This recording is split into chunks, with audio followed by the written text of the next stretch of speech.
సాహితీ ప్రియులకు నమస్సుమాంజలి. కాశీ మజిలీ కథలకు స్వాగతం. నా పేరు కల్పనా బండారు. ఎద్దనపూడి సులోచన రాణి గారు రచించిన ప్రియసఖి 4వ భాగం. ఇప్పటి వరకు జరిగిన కథ. విదేశాల నుంచి తిరిగి వచ్చిన సుచరిత హేమంత్ని కలుసుకుంటుంది. తన కళ్ళ ముందు గతమంతా కదలాడుతుంది. 16 సంవత్సరాల క్రితం తన అన్నయ్య రవి ఫ్రెండుగా పరిచయమైన హేమంత్ని అనుకోకుండా రవి ఫ్రెండ్స్ అందరినీ కలిపి ఇల్లంతా పాడు చేస్తున్నారని అంటుంది. ఆ మాటలు విన్న తర్వాత హేమంత్ మళ్ళీ తన ఇంటికి రాడు. అది విని రవి ఫ్రెండ్ సుధాకర్ బాగా చీవాట్లు పెడతారు. రవి ఏదో పోగొట్టుకునేవాడిలా బాధపడుతూ ఉంటాడు. అది చూడలేక సుచరిత తనే స్వయంగా ఫోన్ చేసి హేమంత్ని ఎలాగైనా ఇంటికి రమ్మని పిలుస్తుంది. ఇంటికి వచ్చిన తర్వాత సారీ చెప్తుంది. కానీ హేమంత్కి ఎలాంటి కోపం లేదని తెలుసుకుని ఎంతో ఆనందపడుతుంది. రవి చెల్లెలు సుచరిత పెళ్లి గురించి ఆలోచిస్తూ ఉంటాడు. ఇక్కడి వరకు విన్నాం కదా, తర్వాత ఏం జరిగిందో చూద్దాం. 20 రోజులు గడిచాయి. హేమంత్ ఈ మధ్య సాయంత్రం పూట రోజు వస్తున్నాడు. సుధాకర్, రవి, హేమంత్ ముందు గదిలో కూర్చొని పెట్టబోయే వ్యాపారం గురించి చర్చలు జరిపేవాళ్ళు. ముగ్గురు ఒక అభిప్రాయానికి రాలేకపోతున్నారు. ఒక్కోసారి ఆ చర్చలు తీవ్రంగా ఉండేవి. ఒకరి అభిప్రాయం మరొకరితో కలవకపోవటంతో రవి, సుధాకర్ తీవ్రంగా అరుచుకునేవారు. హేమంత్ వారిద్దరిని మెల్లగా మాట చెప్పడానికి అంత తీవ్రత ఎందుకు అంటూ సర్ది చెప్పేవాడు. తక్కువ పెట్టుబడితో వ్యాపారం చేయాలని సుధాకర్ ఉద్దేశం. మనం జాగ్రత్తగా ఉండాలి, డబ్బు నష్టపోకూడదు అనేవాడు. తక్కువతో ప్రారంభిస్తే కృషి చేసి అది అందుకునేసరికి మన జీవితాలు తెల్లారుతాయి.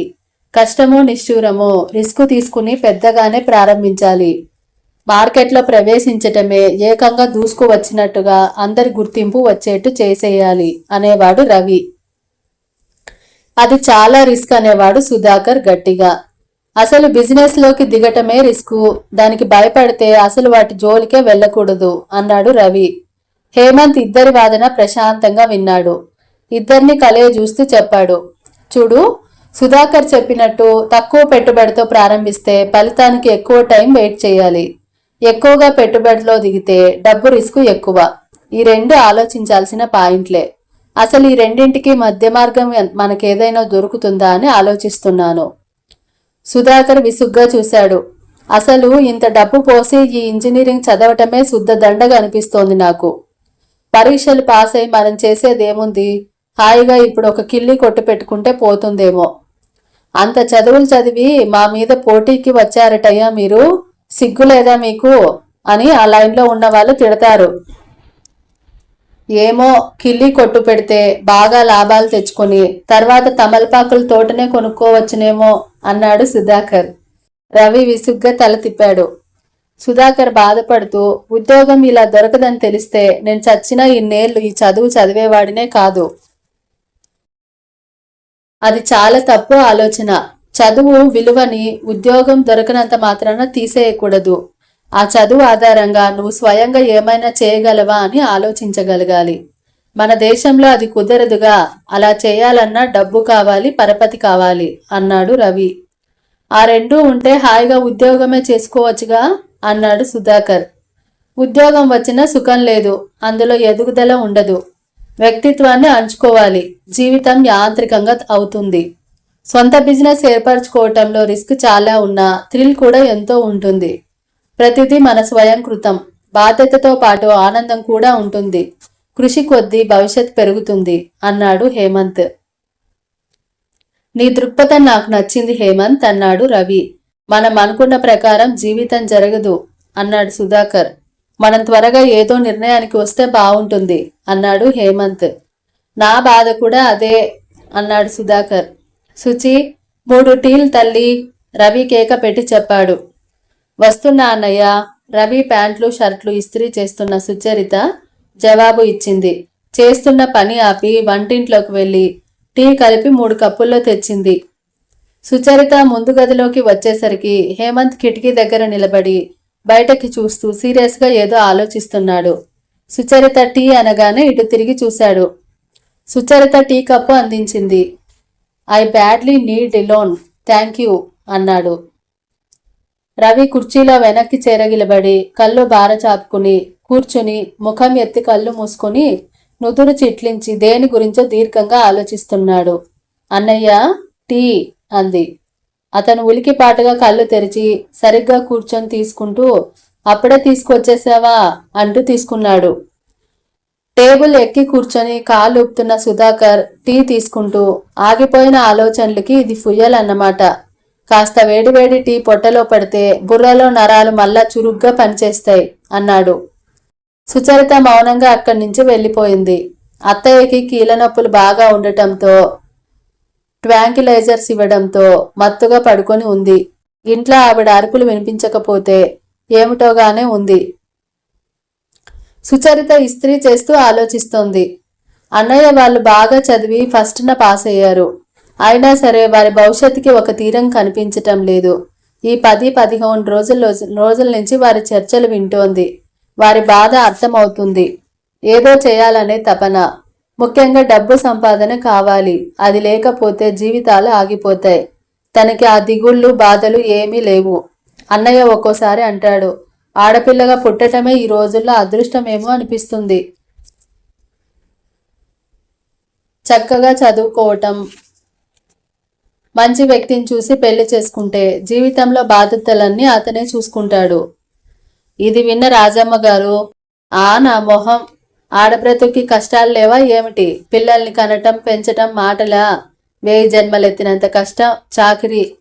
సుచరితకి చిన్నప్పుడే తల్లి తండ్రి పోయినా మేనత్త పెంపకంలో ఆ లోటేం తెలీదు. రవికి ప్రాణం. సుచరితకి కాస్త గోరు గీసుకుపోతే అతని ప్రాణం విలవిల్లాడుతుంది. ముందు గదిలో సుధాకర్ అంటున్న మాటలు వినిపించాయి. రవి, త్వరగా ఏదో ఒకటి తేల్చరా నాయనా. మామయ్య ఇక్కడ నీకు ఉద్యోగం సద్యోగం దొరకదు. దుబాయ్లో తెలిసిన వాళ్ళున్నారు, వాళ్ళు అప్పిస్తారట పో, వాళ్ళు ఇప్పిస్తారట పో అంటూ నసపెడుతున్నాడు. నీకేం నాయనా, ఉద్యోగం ఉన్నా లేకపోయినా బాధేమిటి? ఏదో ఉద్యోగం పురుష లక్షణం అని చేయడం గాని మీ మామయ్యకి బోలెడు పొలాలున్నాయిగా, వాటి మీద 5,000 చాలు. నువ్వు నీ పిల్లలు కూడా కూర్చొని తినవచ్చు. అను అందరూ అలాగే అంటారు. మా మామయ్య సంగతి నీకు తెలియందేముంది? 1 పైసా పెడితే 10 పైసలు రావాలి అంటాడు. నన్ను చదివించాడుగా, ఇప్పుడు నా మీద 100 రెట్లు లాగాలి అంటాడు. ఇంట్లో పని వాళ్ళైనా సరే 50 రూపాయలు జీతం ఇస్తే 200 రూపాయల పని చేయిస్తాడు. తెల్లవారు లేచింది మొదలు కాని సంపాదించవు, ఊరికే తిరుగుతున్నావు అంటూ సతాయింపు. ఆ పోరు పడలేకనే ఇంటి నుంచి పారిపోయి అక్కడక్కడ కాలక్షేపం చేస్తాను. ఆయన ఇంట్లో లేనప్పుడు చూసుకుని దొంగచాటుగా వెళ్ళి భోజనం చేసి వస్తాను.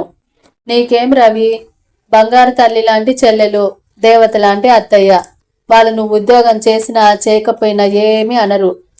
అనకపోవటం వల్ల నా బాధ్యత రెట్టింపు అవుతుంది. ఏం పెరిగినా నిన్ను వాళ్ళు ఏమీ అనరు. ఇక హేమంత్ విషయం చెప్పనే అవసరం లేదు.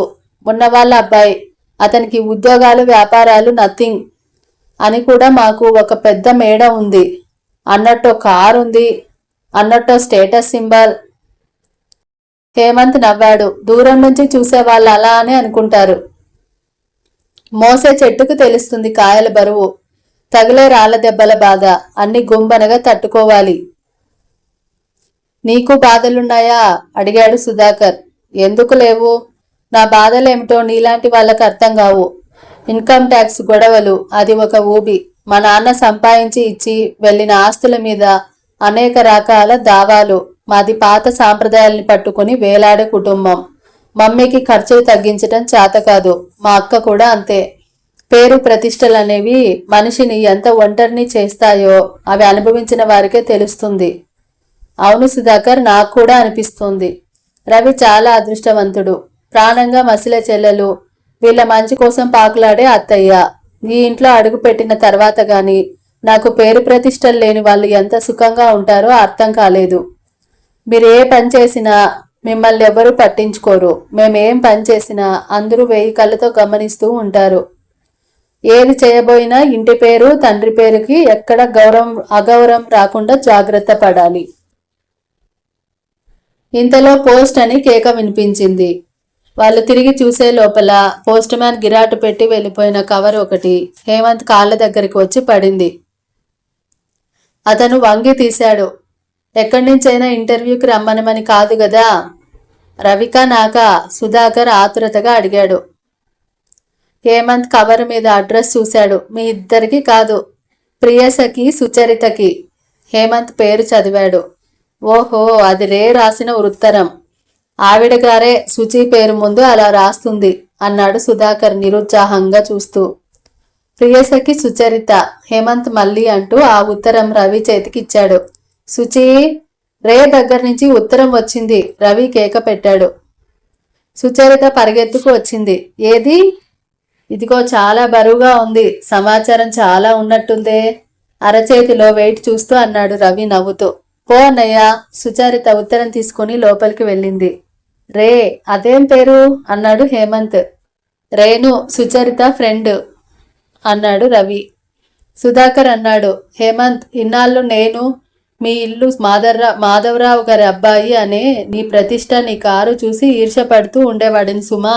ఇప్పుడు తెలుస్తోంది నీకు ఉన్నాయి బాధలు. బాధలని మెల్లగా అనుకు. నరక యాతన. రాత్రివేళ పడుకుంటే రాబోయే ఇన్కమ్ ట్యాక్స్ వాయిదాలో ఏ పేచీలు ఎదుర్కోవాలో అని అశాంతి. తెల్లవారితే దావాల తాలూకు ఏ లాయరు కాస్త డబ్బు పంపండి అంటాడో అని భయం. మమ్మీ చెల్లాయి ఏ షాపుకు వెళ్ళి ఏ బట్టల బిల్లు తెస్తారో అని హడలు.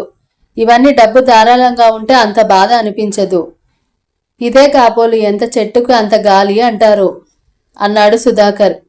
ఇంతకీ మనం ఏం వ్యాపారం పెట్టబోతున్నాం? ఈరోజైనా తేలుతుందా అన్నాడు రవి. ఈరోజు తేలి తీరాలి అన్నాడు హేమంత్. ఎయిర్ కూలర్స్ పెట్టేద్దాం అన్నాడు సుధాకర్. ఓహో, ట్రాక్టర్ చైన్స్ అన్నాడు రవి. రియల్ ఎస్టేట్ బిజినెస్ చేస్తే అన్నాడు హేమంత్. అదో పెద్ద గొడవ. రవి సుముఖత చూపించలేదు. పోనీ టీవీలు తయారీ అన్నాడు హేమంత్. అమ్మో, చాలా పెద్ద పెట్టుబడి, లైసెన్సులు, గొడవలు. అవన్నీ నేను చూసుకుంటాను. నాకు తెలిసిన ఇంకో 2 ఎలక్ట్రానిక్స్ ఇంజనీర్స్ ఉన్నారు, వారిని కలుపుకుందాం. సుధాకర్ రవి వైపు చూశాడు. రవి అయిష్టంగా తల తిప్పాడు. ఊహు, మన ముగ్గురికి మించి ఇంకెవ్వరూ వద్దు. మనుషులు ఎక్కువైన కొద్దీ అభిప్రాయ భేదాలు ఎక్కువ అవుతాయి. అది నిజమే. ఓకే అన్నాడు హేమంత్. స్టీలుకు సంబంధించిన ఏ ప్రొడక్షన్ అయినా సరే నాకిష్టమే. మామయ్య నా జాతకం చూపించాడు. స్టీల్లో నాకు బాగా కలిసి వస్తుందని చెప్పారట సుధాకర్. ఏదైనా ప్రొడక్షన్ చేయడం తేలిక. ఏదో విధంగా అప్పో సొప్పో ఫైనాన్స్ తెచ్చుకొని కష్టపడి తయారు చేయొచ్చు. కానీ మార్కెటింగే చాలా కష్టం. ఎటు ఏ వృత్తిలో చూసినా పోటీ పోటీ.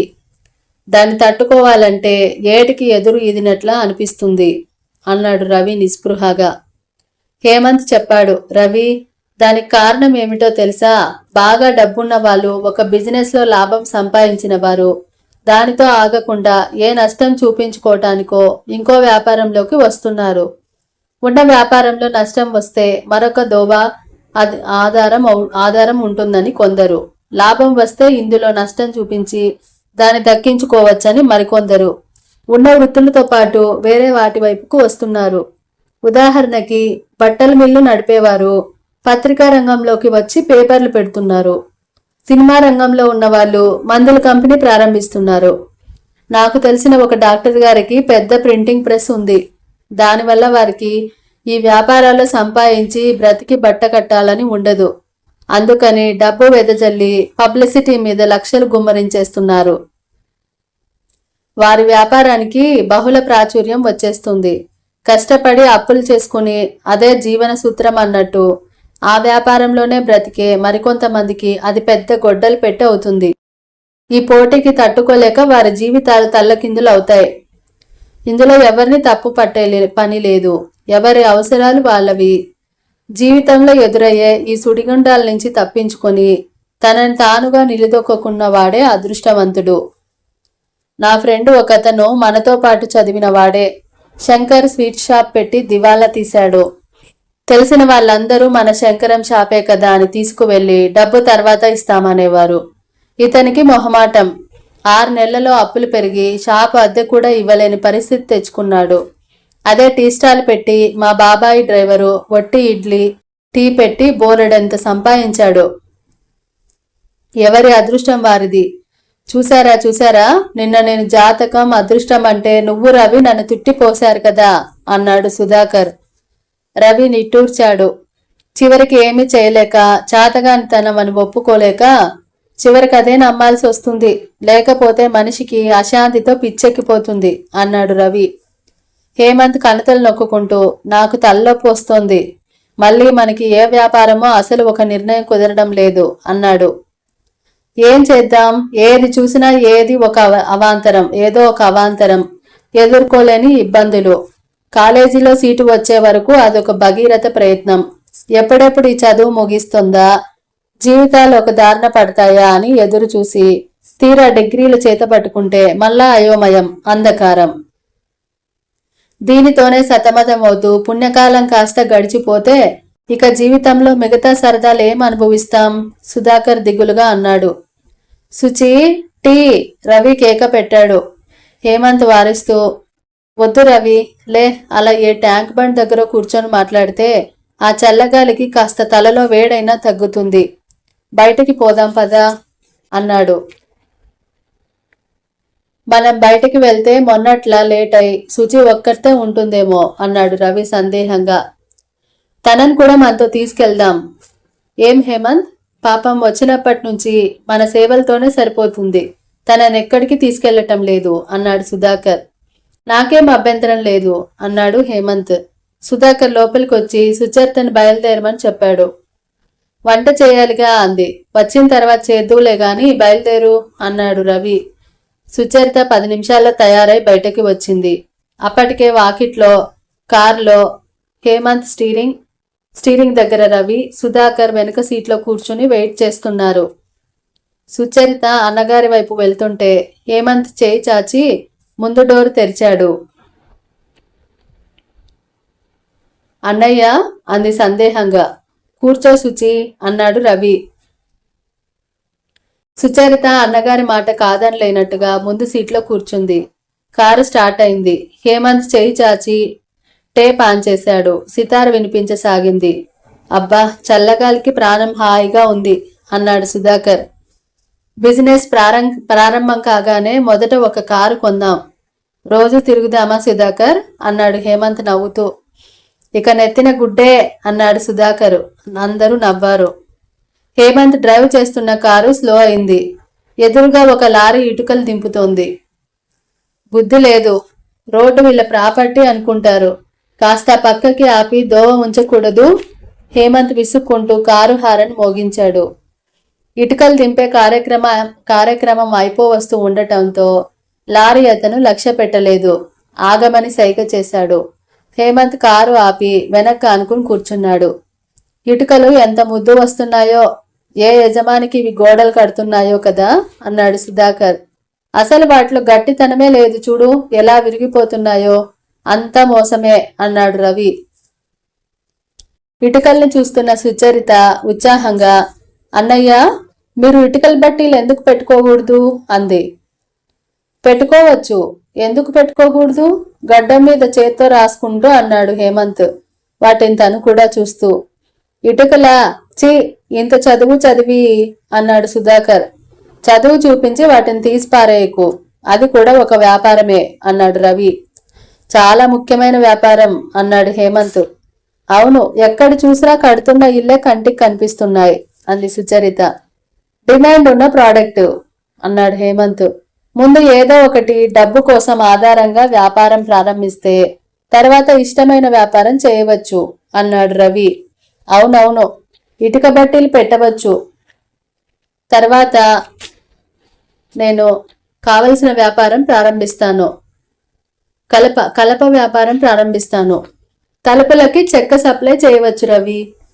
నువ్వు సిమెంట్ డీలర్షిప్ తీసుకో. హరిని, నేను అసలు ఆలోచించలేదు. ఇల్లు అనేది ఎన్ని రకాల వ్యాపారాల కేంద్రం. అసలు మనమంతా వ్యాపారాల్లో సంపాదించి చివరికి ఒక సిమెంట్ ఫ్యాక్టరీయే కట్టవచ్చు, ఫ్లాట్స్ కట్టి అమ్మవచ్చు, చాలా ఉత్సాహంగా అన్నాడు. రవి అతని తొడ మీద ఒకటి చరిచాడు. సుధా, చాలించు, ఇంద్రధనస్సు మీద నీ స్వారీ ఆకాశం కనిపించగానే అది అందనట్టే ఎక్కినట్టే ఆలోచనలు చేస్తావు. అందరూ ఒక్కసారి నవ్వేశారు. లారీ కదిలింది. కారు స్టార్ట్ అయి ముందుకు వస్తుంటే నలుగురు ఆ ఇటుకల్ని తమకి ప్రేరణ, ఉత్సాహం కలిగించిన అపురూపమైన వస్తువును చూసినట్టు చూశారు. ట్యాంక్ బండ్ మీద కారు ఆగింది. చల్లటి గాలి బాగా వీస్తోంది అన్నాడు రవి. హేమంత్, రవి, సుధాకర్ ముగ్గురు కారు దిగారు. సుచి, నువ్వు కూడా వస్తావా మాతో అన్నాడు రవి. సుచరిత తల అడ్డంగా తిప్పింది. ఓహో, మధ్యాహ్నం అంతా నిలబడి బట్టలన్నీ ఇస్త్రీ చేశాను కదా, కాళ్ళు నొప్పులుగా ఉన్నాయి, నడవలేనంది. అయితే ఇక్కడే కూర్చో అని రవి వాళ్లతో వెళ్ళిపోయాడు. ముగ్గురు ట్యాంక్ బండ్ గట్టు వెంట కబుర్లు చెప్పుకుంటూ నడుచుకుంటూ వెళ్తున్నారు. వాళ్ళలో హేమంత్ని చూస్తుంటే అనిపించింది, డబ్బు పరపతి ఉన్న అతను పరిచయం కావటం అన్నయ్య అదృష్టం. ఈ రూపంగానైనా వాడికి జీవితంలో సెటిల్మెంట్ దొరికితే చాలు అనుకుంది. సుచరిత బ్యాగ్లో నుంచి రేణు రాసిన ఉత్తరం తీసుకొని మళ్ళా ఇంకోసారి చదువుకోసాగింది. అందులో ఇలా ఉంది. ప్రియసఖి సుచరిత, నువ్వు రాసిన ఉత్తరం అందింది. నాకు నీ ఉత్తరం వస్తే నీ ఒడిలో తలదాచుకున్నంత ఆనందంగా అనిపిస్తుంది. ఎన్నిసార్లు చదువుకుంటానో నీకు తెలీదు. మా అమ్మకి ఒకసారి అనుమానం వచ్చి రహస్యంగా నా బ్యాగులో నుంచి తీసి ఉత్తరం చదివింది. అప్పుడే బాత్రూంలో నుంచి తలస్నానం చేసి వచ్చిన నేను మమ్మీని దొంగతనం పట్టేశాను అంటూ ఫక్కున నవ్వాను. మమ్మీ ముఖం వెలవెలబోయింది. తర్వాత బుజ్జగింపుగా నాకు ఆ దొంగతనం ఎందుకు చేసింది చెప్పింది. రేణు, నువ్వు చాలా డబ్బుగల పిల్లవు, నీ మీద ఎవరు ఏ వల విసురుతారో అని నా భయం. అందులో వయసు వచ్చిన పిల్లవి అంటూ తన భయం చెప్పింది. నేను నవ్వేశాను. నా గురించి నీకు ఆ భయం వద్దమ్మా అన్నాను. నీ భయం నా పెళ్లి గురించేగా, నీకు చెప్పకుండా నేనెవ్వరిని రహస్యంగా పెళ్లి చేసుకోను అన్నాను. పెళ్లి అంటే గుర్తుకొచ్చింది. బాబాయ్ మెడ్రాస్ నుంచి ఉత్తరం రాశాడట. ఆయనకి తెలిసిన కుర్రాడు ఉన్నాడట, మంచి కుటుంబం. పో అమ్మా, కుర్రాడి మంచితనం ఎవరో బాబాయ్ కాదు, నేను తెలుసుకోవాలి అన్నాను. నీకు తెలిసిన వారు ఉన్నట్టే అంది. ఉన్నారు కానీ నేనంటే వారికి ఇష్టం అవునో కాదో తెలుసుకోవాలిగా, చెబుతాను అన్నాను. డియర్ ఫ్రెండ్ సుచరిత, అది సంగతి. మా అమ్మకి నా గురించి బెంగ అయితే నీ పెళ్లి గురించి మీ అన్నయ్యకి బెంగ. డబ్బున్న మా అమ్మకి దిగులే, డబ్బు లేని మీ అన్నయ్యకి దిగులే. అసలు చూస్తున్నానుగా, మన కుటుంబాల్లో ఆడపిల్ల పెళ్లి అంటేనే దిగులు. ఆ దిగులు ఎందుకో నాకు అర్థం కాదు. బహుశా అవతల వాళ్ళు ఎలాంటి వాళ్ళు వస్తారా అని ఆతురత కాబోలు. ప్రియనేస్తమా, నువ్వు శ్యామల గురించి రాసింది చదివాను. నువ్వు రాసిన తర్వాత నాకు అనిపించింది నేను తొందరపడి అరిచానేమోనని. పాపం శ్యామల మంచిదే. నేను ఊరు వెళ్ళిపోతున్నాను కదా, తన పుస్తకాలు నేను మర్చిపోతానేమోనని తన భయం. ఆ క్షణంలో శ్యామల నాకు ఎందుకు గుర్తు చేయాలి, నేను ఇస్తాను కదా అని నాకు ఆవేశం వచ్చేసింది. నాకెందుకో గాని చాలా త్వరగా ఆవేశం వచ్చేస్తుంది. బహుశా అది నాలో ఒక బలహీనత అనుకుంటాను. ఉదయం ఏం జరిగిందో తెలుసా? పనికుర్రాడు కాఫీ తెచ్చి ఇచ్చాడు. నేను ఫోన్లో శిరీష్తో మాట్లాడుతున్నాను. వాడికేమో మధ్యలో నన్ను మాట్లాడించాలంటే భయం కాబోలు ఊరికే నిలబడ్డాడు. తర్వాత కాఫీ ఇచ్చాడు. తాగి చూస్తే చల్లారిపోయింది. నాకు చాలా కోపం వచ్చేసింది. కప్పు నేలకేసి కొట్టాను. నాన్నగారు పరిగెత్తుకొచ్చారు. అసలు చల్లారిపోయిన కాఫీ ఎందుకు ఇచ్చావంటూ వాడిని కసిరాడు. అమ్మేమో ఆడపిల్లకి ఆ మాత్రం సహనం ఉండద్దా అంది. వారిద్దరి మధ్య ఘర్షణ పెరిగింది. అసలు సంగతి అది కాదు సుచి. డాడీ క్లబ్ నుంచి చాలా లేటుగా వస్తారని మమ్మీ మంట. అది మనసులో పెట్టుకొని ఇది పొట్లాట పెట్టుకుంది. డాడీ భోజనం చేయకుండా ఆఫీస్కి వెళ్ళిపోయారు. నాకు మమ్మీ మీద చాలా కోపం వచ్చింది. అప్పుడేం చేశానో తెలుసా? కూర్చొని నీ ఉత్తరాలన్నీ చదివాను. చిత్రంగా కోపం మాయమైంది.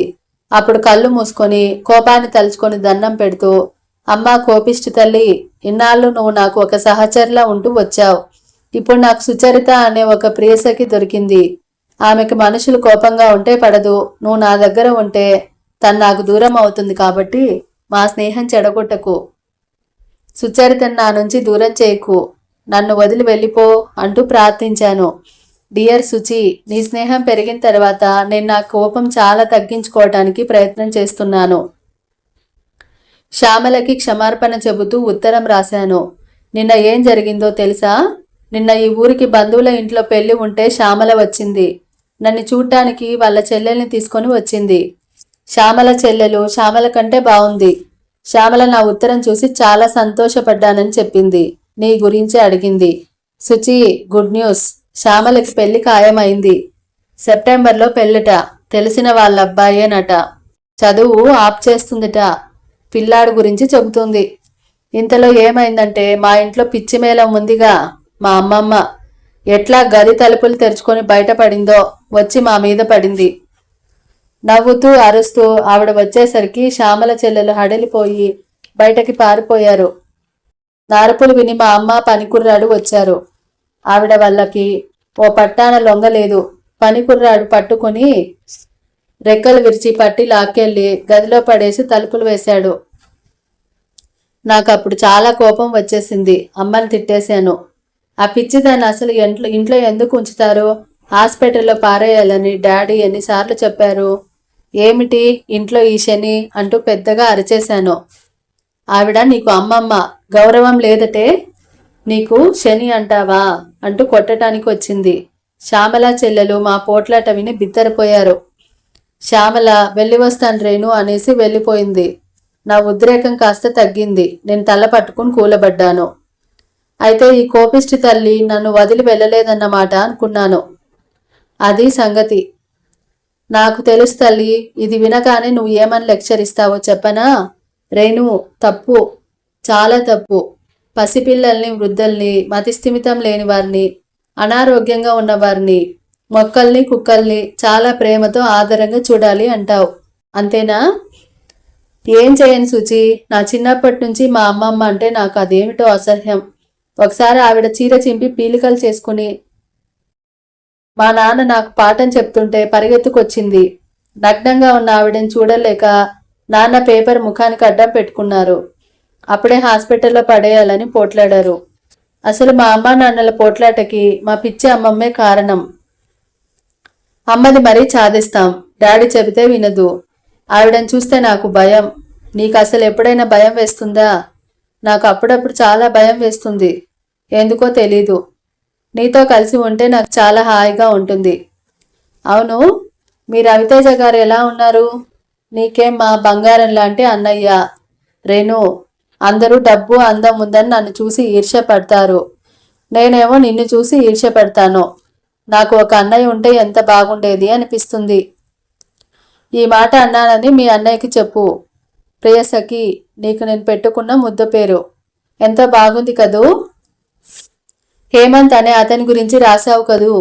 ఈసారి ఆలోచించి రాస్తాను. నువ్వు సెలవులకి మా ఇంటికి వస్తావా? రావా? రాకుండా ఉండు. నేనే ఎప్పుడో ఒకసారి మీ వాకిట్లో కనిపిస్తాను. మీ అన్నయ్య నాకయ్యే ఖర్చులకి మూర్చపోతాడేమో. జవాబు రాయి సుచి. నాకు నిన్ను చూడాలనిపిస్తోంది. నిజం చెప్పనా? నిన్ను చూడటానికి వస్తే నీతో పాటు మీ అన్నయ్య కనిపిస్తాడు కదా అని. అయినా మీ అన్నయ్య మరీ ఇంత ముని పుంగవుడు ఏమిటి బాబు? ఆ రోజు స్టేషన్లో నేను నవ్వితే నవ్వనే లేదు. అయ్యయ్యో, చెప్పటం మర్చిపోయాను. మా అమ్మ చెప్పింది. మా అమ్మకి పిన్ని మనవరాలు కూతురు ఉందట. ఎర్రగానే ఉందట. ఇంటర్తో చదువు ఆపేసింది. వీణ వాయిస్తుంది. మీ అన్నయ్యకి ఫోటో పంపించమంటావా? అడగమంది. నేను నీకు ఉత్తరం రాస్తానని అన్నాను. అవును, మీ అన్నయ్యకి ఎలాంటి అమ్మాయి కావాలి? అందం ఉండాలా? చదువు కావాలా? డబ్బు ఉండాలా? పేదింటి పిల్లే కావాలా అని రూల్ ఏమైనా ఉందా? వివరాలు రాయి. మాకు తెలిసిన వాళ్ళలో చాలా మంది పెళ్లి కాని ఆడపిల్లలు ఉన్నారు. సుచి, నాకిక్కడ ఏం పొద్దు పోవడం లేదు. నీకైతే టైం చాలడం లేదని రాశావు. ఎంత అదృష్టమో. ఊరికే కూర్చున్న వాళ్ళకే తెలుస్తుంది ఆ నరకం. So dear friend, good night. ఇంతకీ తమరికి ఎలాంటి వ్యక్తి భర్తగా కావాలంటే చెప్పలేదు. ఆజానుబాహువు అరవిందలాక్షుడు కావాలా? మిస్టర్ సింపుల్ కావాలా? ఇక్కడ నాకేం తోచడం లేదు. ఈ సెలవుల్లో నీకు మీ అన్నయ్యకి పెళ్లి సంబంధాలైనా చూస్తాను.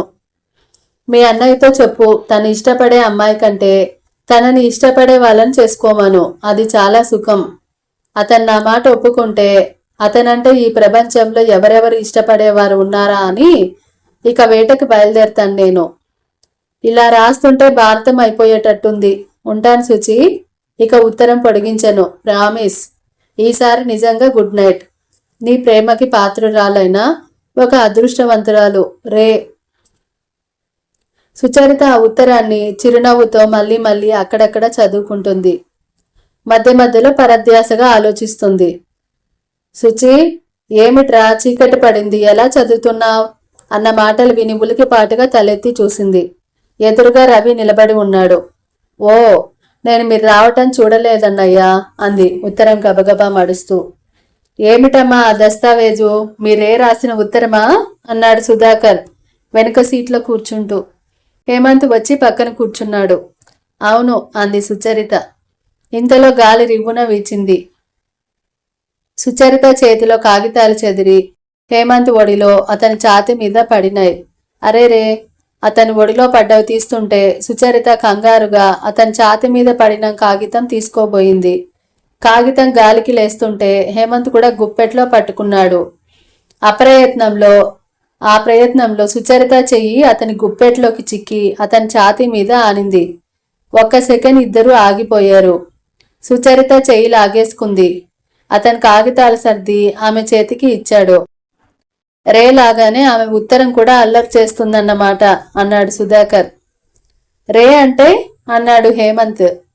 మధ్యాహ్నం ఉత్తరం రాలా, ప్రియ సఖి సుచరిత అంటూ గుర్తు చేశాడు సుధాకర్. ఓ అన్నాడు హేమంత్ కారు స్టార్ట్ చేస్తూ. అన్నయ్య, త్వరగా ఇంటికి వెళ్దాం, వంట చెయ్యాలి అంది సుచరిత. నాకిప్పుడే ఆకలేస్తుంది అన్నాడు రవి. మనం హోటల్కి వెళ్దాం అన్నాడు హేమంత్. కారులో వెళ్తుంటే రవి, ఒక్క నిమిషం కారు ఆపు హేమంత్ అన్నాడు. హేమంత్ కారు ఆపాడు. రవి వెళ్లి ఎదురుగా కనిపిస్తున్న పుస్తకాల కొట్లో పుస్తకాలు కొని చెల్లెలకిచ్చాడు. సుచరిత అడగనే లేదు అన్నాడు సుధాకర్. తనెప్పుడు అడగదు, నేనే గుర్తు పెట్టుకోవాలి అన్నాడు రవి. హేమంత్ తల తిప్పి సుచరిత వైపు చూశాడు. నలుగురు హోటల్కి వచ్చారు. సుచీకి ఐస్ క్రీం చెప్పాడు రవి. తను చెప్పలేదట్రా కేకలేశాడు సుధాకర్. నేనుండగా తను చెప్పే అవసరం రాదు అన్నాడు రవి. హేమంత్ సుచరిత వైపు చూశాడు. తను ఆ ప్రసంగం వినటం లేదు, పుస్తకం చూస్తోంది. మేము పార్టీ చేసుకుంటున్నామన్నాడు హేమంత్. ఎందుకు అంది సుచరిత. మేము ఏం వ్యాపారం చేయాలో నిర్ణయం అయింది. అవునా, నిజంగానా? ఏం వ్యాపారం ఆసక్తిగా అడిగింది. ఇటుకల బట్టీల వ్యాపారం అన్నాడు హేమంత్. ఏమిటి? సుచరిత ఐస్ క్రీం తినటం మానేసి ఆ ముగ్గురు వైపు మార్చి మార్చి చూసింది. అవును, అనుకోకుండా ముగ్గురు ఒకేసారి అన్నారు. ఆ వెంటనే ఫక్కున నవ్వారు. Wish you best of luck, అయితే నాకు ఐస్ క్రీం ముందే ఇచ్చారన్నమాట అంది. థ్యాంక్ యూ అన్నాడు హేమంత్. అయ్యో బంగారు తల్లి, నువ్వెంత అల్ప సంతోషవమ్మా. నేనైతే ఏదో ఒక పెద్ద కోరిక కోరేవాణ్ణి. నేను ఇప్పుడే మీకు అప్లికేషన్ రాస్తాను అంది. అప్లికేషనా? ఎందుకు? నా చదువు అయిపోయిందిగా, నాకు మీ కంపెనీలో ఉద్యోగం ఇవ్వండి. మరి నీకు ఉద్యోగం ఏమిటి? నువ్వు ఒక పార్ట్నర్వే, నీకు షేర్స్ ఇస్తామన్నాడు సుధాకర్. ఇదిగో, పార్ట్నర్స్తో సంప్రదించకుండా అలా వాగ్దానాలు చేయవచ్చునా? రవి ఒకటి మొట్టాడు. సారీ, ఇంకెప్పుడు చేయను అన్నాడు సుధాకర్ నాలిక ఖర్చుకుని. ఈ ఒక్కసారికి అతను అన్నమాట నిలబెట్టేద్దాం రవి, సుచరితకి కూడా పార్ట్నర్షిప్ ఇద్దాం అన్నాడు హేమంత్. ఓకే, మీ ఇష్టం అన్నాడు రవి. ఓ అంది సుచరిత ఆనందం పట్టలేనట్లు కళ్ళు పెద్దవి చేసి చూస్తూ. నువ్విప్పుడు మాకు పార్టీ ఇవ్వాలి అన్నాడు సుధాకర్. అందరూ గొల్లున నవ్వారు. ఇక్కడితో కథను ఆపుతున్నానండి. తర్వాయి భాగం నెక్స్ట్ ఎపిసోడ్లో విందాం. అప్పటి వరకు సెలవు తీసుకుంటూ మీ కల్పన బండారు.